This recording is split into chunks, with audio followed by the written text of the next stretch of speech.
ধীর স্থির জীবন যাকে বলা হচ্ছে স্লো লিভিং, বেশি করে মনোনিবিষ্ট জীবনই কি তবে চাপ থেকে মুক্তির উপায়, নাকি এটা অর্জনহীন কোনো সুবিধাপ্রাপ্ত জীবন প্রণালী?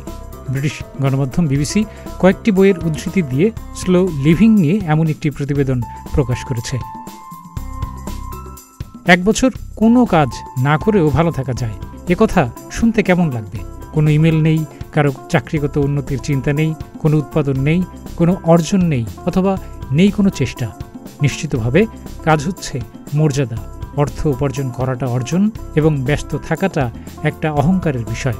তবে ইদানিং 1 বছর কোনো কিছুই না করাটাও যেন স্বপ্নের মতো হয়েছে, এমনকি উৎসাহজনকও। এর মধ্যে নাকি বড় ধরনের পরিবর্তন আছে। বর্তমানে লাখো মানুষ কিছু না করার এই চিন্তাভাবনাকে স্বাগত জানাচ্ছে। সামাজিক যোগাযোগ মাধ্যম ইনস্টাগ্রামে 7 লাখের বেশি স্লো লিভিং লেখা হ্যাশট্যাগ বা সংকেত নির্দেশক ব্যবহার হয়েছে। বর্তমানের আধুনিক প্রজন্ম বা জেড জেনারেশন, যাদের বলা হচ্ছে তারা নিজেদেরকে অনেক এগিয়ে নিয়েছে এক্ষেত্রে। এ প্রজন্ম বাড়িতে বসে অনেকটা সময় নিয়ে করা যায় এমন কাজ যাকে বলা হচ্ছে লেজি গার্ল জবস বা হোম ওয়ার্ক, এবং চাকরিতে কাজের গুরুত্ব কমিয়ে দেওয়া বা কোয়াইট কুইটিং এ অভ্যস্ত হচ্ছে।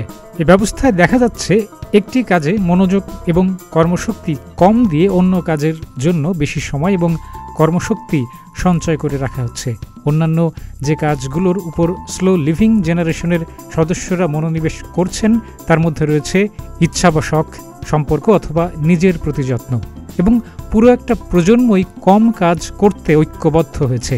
যুক্তরাজ্যে সম্প্রতি 4 দিনের কর্মসপ্তাহের প্রচার বেশ জনপ্রিয়তাও পেয়েছে।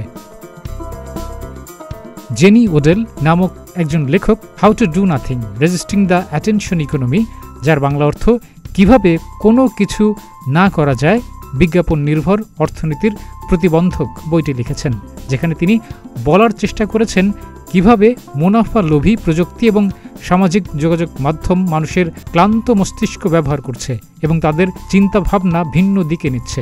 যদিও এখানে ওডেল সেই লেখক শ্রেণীর একজন যারা বলার চেষ্টা করছেন কাজ থেকেই প্রাপ্তির আশা করা উচিত, যেখানে মূল্য নির্ধারিত হবে উৎপাদন থেকে, প্রতিটি ঘন্টা এবং মিনিটের সদ্ব্যবহার হবে। কাজের ক্ষেত্রে যদি সময়ের সঠিক ব্যবহার করা নাও যায়, তবে নিজের উন্নয়নে যেন সেই সময়ের সঠিক ব্যবহার হয়। ডেস্ক রিপোর্ট, প্রতিদিনের বাংলাদেশ।